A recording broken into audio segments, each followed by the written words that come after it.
নমস্কার বন্ধুরা, সোজানার শান্তনুর চ্যানেলে আপনাদের সবাইকে স্বাগত। আজকের শিরোনাম তিরুপতি বালাজি বিশ্বের শ্রদ্ধার শিখর।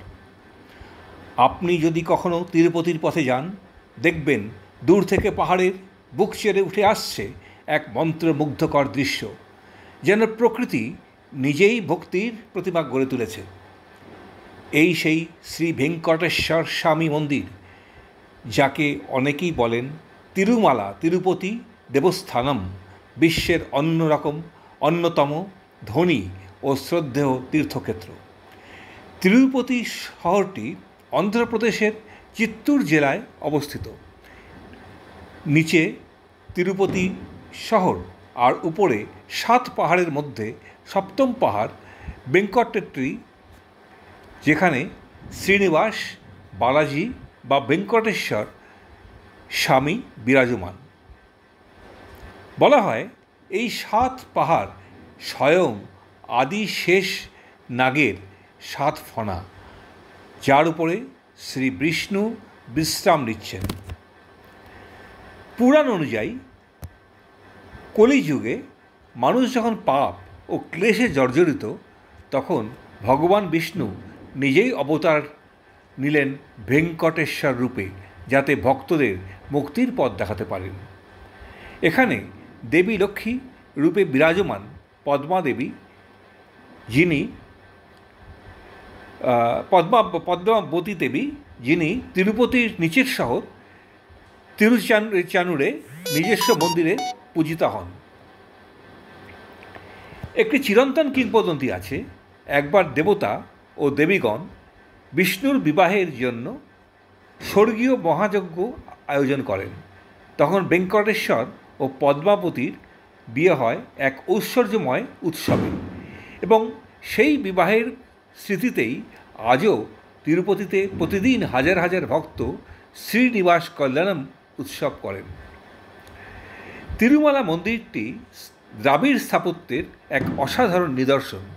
সোনালী গোপুরম, বিশাল প্রাঙ্গণ ও রাজগোপুরমের অলঙ্কার সবই ভক্তিকে দৃশ্যমান করে তোলে।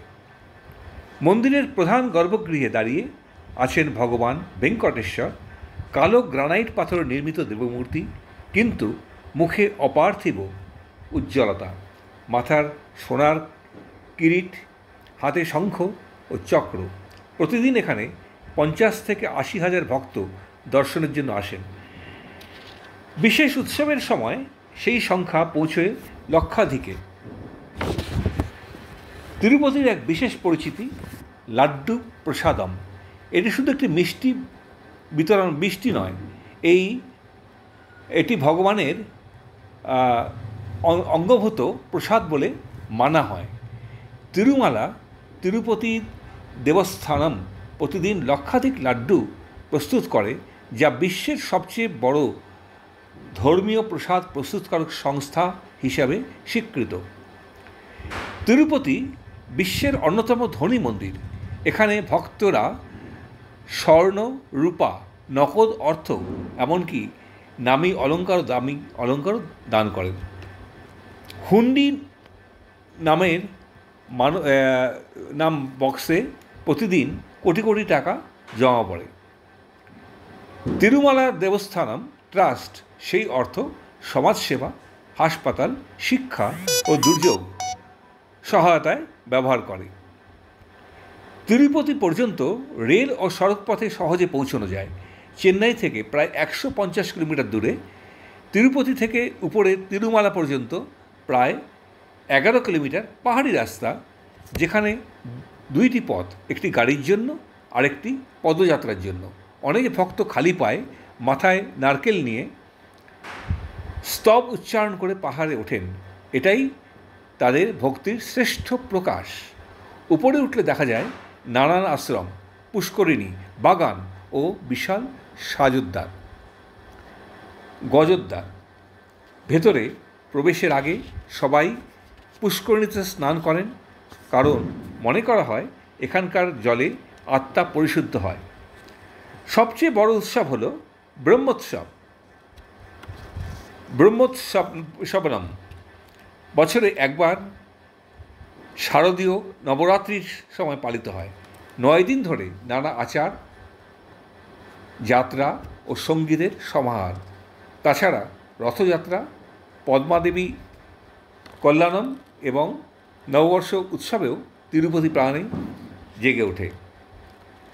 আধুনিক যুগে তিরুপতি মন্দির শুধু আধ্যাত্মিকতার প্রতীক নয়, এটি এক সুশৃঙ্খল ব্যবস্থাপনার দৃষ্টান্ত। এখানে ডিজিটাল টোকেন, অনলাইন বুকিং, সময় নির্ধারিত দর্শন, লাড্ডু বিতরণ সবই নিখুঁতভাবে চলে। বিশ্বজুড়ে প্রশাসনিক মহলে তিরুমালার ম্যানেজমেন্ট মডেল একটি গবেষণার বিষয়।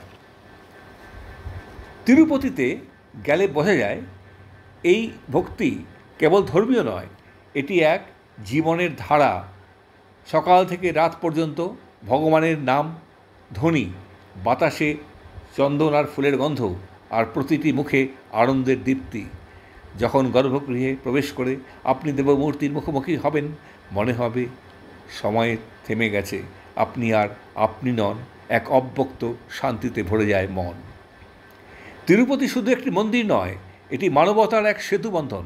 এখানে জাতি, ধর্ম, ভাষার কোনো বিভেদ নেই।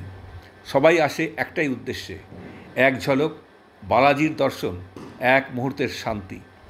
যখন আপনি পাহাড় থেকে নেমে আবার শহরের দিকে তাকাবেন, মনে হবে আপনার ভেতরে কিছু বদলে গেছে।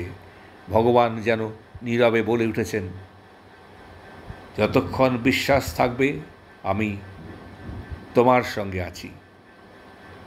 আজ তিরুপতি এপিসোড এখানেই শেষ করছি। আবার দেখা হবে পরের পর্বে।